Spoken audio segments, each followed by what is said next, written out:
Professional English Proficiency Certification.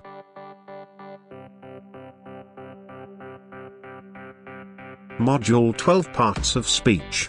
English Vocabulary. Learning Objectives. To provide learners a gainful understanding of English language. To introduce learners to English vocabulary. To provide information to the learners on root words, prefix and suffixes. History of English language.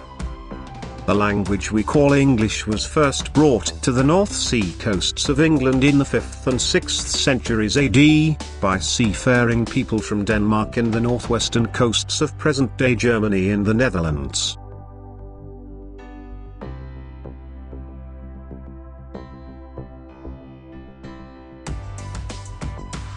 These immigrants spoke a cluster of related dialects falling within the Germanic branch of the Indo-European language family. Their language began to develop its own distinctive features in isolation from the continental Germanic languages. And by 600 AD had developed into what we call Old English or Anglo-Saxon, covering the territory of most of modern England. New waves of Germanic invaders and settlers came from Norway and Denmark starting in the late 8th century. The more violent of these were known as Vikings, seafaring plunderers who retained their ancient pagan gods and attacked settlements and churches for gold and silver. Their ancient pagan gods and attacked settlements and churches for gold and silver. They spoke a Northern Germanic dialect similar to, yet different in grammar from Anglo-Saxon. In the 11th century, the attacks became organized, state-sponsored military invasions, and England was even ruled for a time by the kings of Denmark and Norway. England was even ruled for a time by the kings of Denmark and Norway. The Scandinavian influence on the language was strongest in the north and lasted for a full 600 years, although English seems to have been adopted by the settlers fairly early on. The Norman invasion and conquest of 1066 was a cataclysmic event that brought new rulers and new cultural, social and linguistic influences to the British Isles.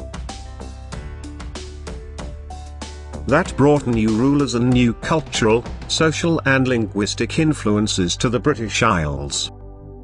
The Norman French ruling minority dominated the church, government, legal, and educational systems for 3 centuries. The Norman establishment used French and Latin, leaving English as the language of the illiterate and powerless majority.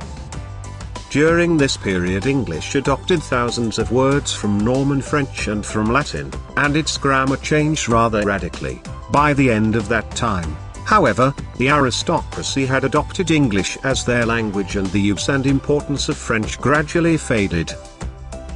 The period from the conquest to the re-emergence of English as a full-fledged literary language is called Middle English. Geoffrey Chaucer wrote his masterpiece, The Canterbury Tales, in Middle English in the late 1300s. William Caxton set up the first printing press in Britain at the end of the 15th century. The arrival of printing marks the point at which the language began to take the first steps towards standardization and its eventual role as a national language.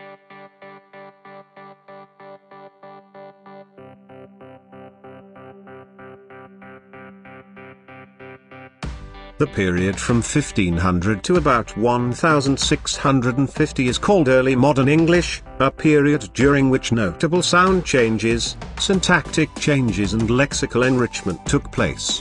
The Great English Vowel Shift, which systematically shifted the phonetic values of all the long vowels in English, occurred during this period.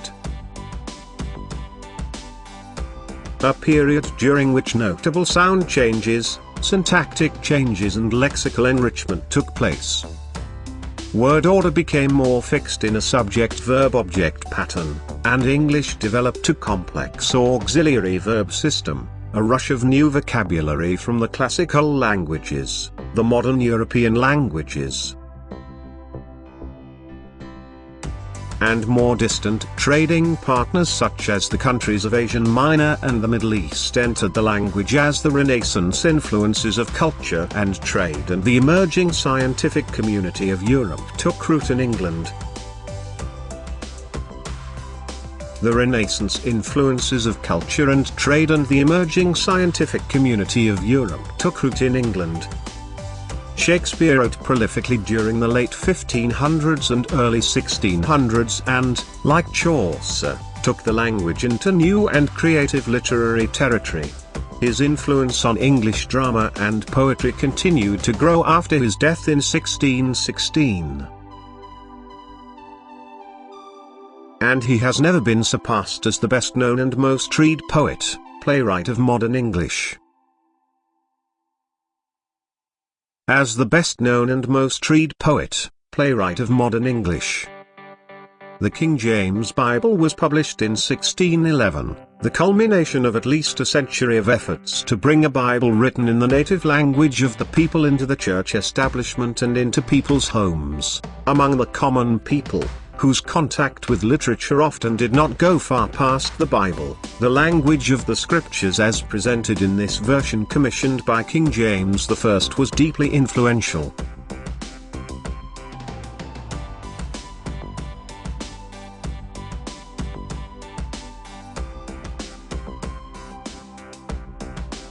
The language of the scriptures as presented in this version commissioned by King James I was deeply influential, due in part to its religious significance, but also to its literary quality. Its simple style and use of native vocabulary had a surpassing beauty that still resonates today. By the 1700s almost all of the modern syntactic patterns of English were in place and the language is easily readable by modern speakers. Colonization of new territories by the newly United Kingdom of Great Britain spread English to the far corners of the globe and brought cargoes of still more loan words from those far-flung places. At this point English began to develop its major world dialectal varieties, some of which would develop international standards for newly independent colonies.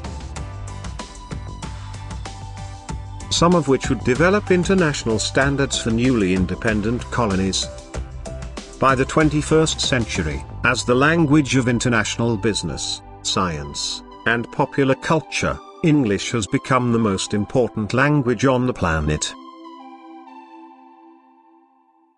And popular culture, English has become the most important language on the planet.